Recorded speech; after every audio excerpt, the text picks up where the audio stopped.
that I haven't been stepping out like I used to. And I want to make up my mind that he'll never be able to say that to me again. And I don't ever want him to be able to say that about the Moss Bluff Pentecostal Church. That we're just a church of comfortable, saved people. That we're satisfied.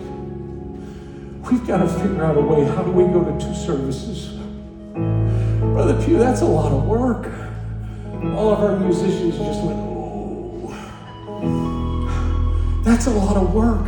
But what if it means there's a lot more people that are saved? That's right.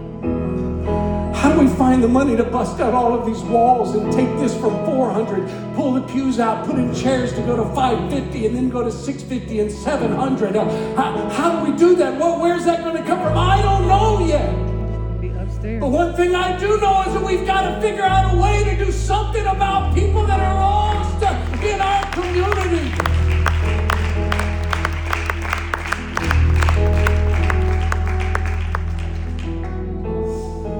There's a statue in Greece.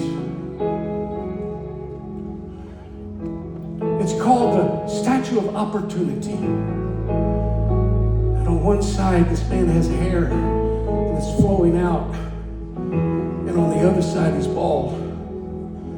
And the gist of it is after it is past, there's nothing to grab onto.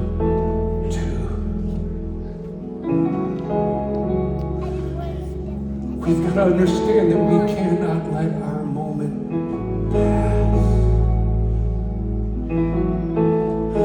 I was living in Houston, Texas, and I remember one night me and my roommate were watching the news.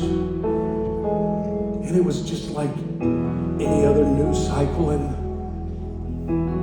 there was somebody that was going through Houston and they were setting fires to apartment complexes. And it was the weirdest thing as I sat there and I watched that fire. It was only a couple of miles from where I lived at that moment.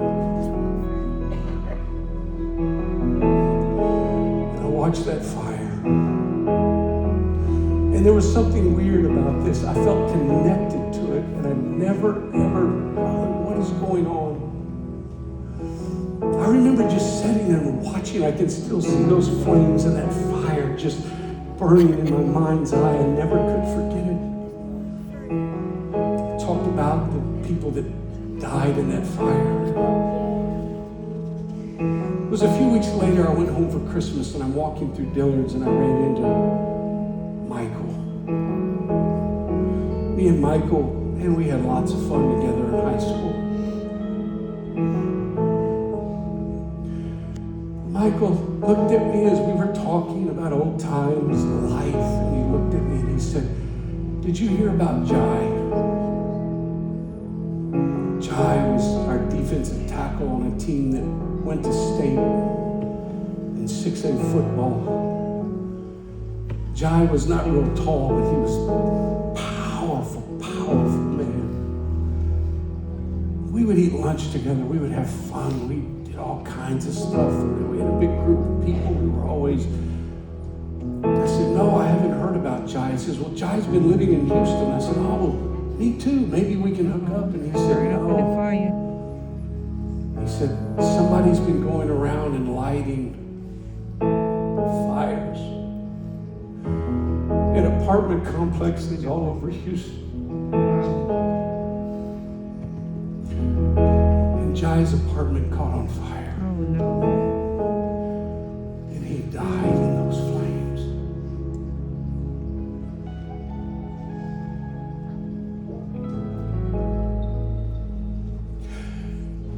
And I could just see this big, powerful man, this Jai, crawling through the flames, trying to find his way out of that place.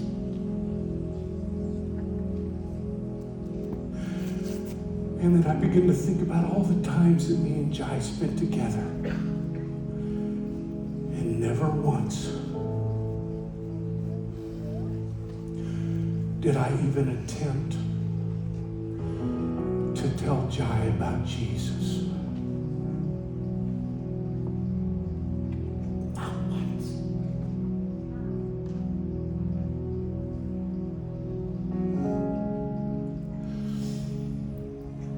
people in your life that need you. Brother Pugh, that's a heavy burden. No, it's a burden that God placed you here for such a time as this. You are the messenger for the moment. You've got the good news, and God has put you in their life as someone that can bring the message in only the way that you can. Only you. They're not going to listen to me. They might not hear it from, but you have a connection with them that no one else. And these names that we're writing down today, these names that we begin to, that I feel like, that I believe that God is going to be dealing with you about. God, I can't change the world, but I can help impact my world. And if everybody will focus on their world, the world will be a whole lot better place. So this year we're getting out of our comfort zones. This year we're making up our minds that we're not going to stay in our comfortable little boxes.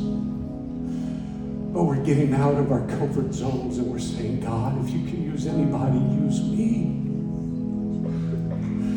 God, you've been dealing with me. Give me the names of the people that you're working on, that you bring to a place, God, that I can minister to them. Because there's not going to be an angel that steps into their home and preaches them the gospel. He might push them and nudge them. There might be a tugging, there's a pull.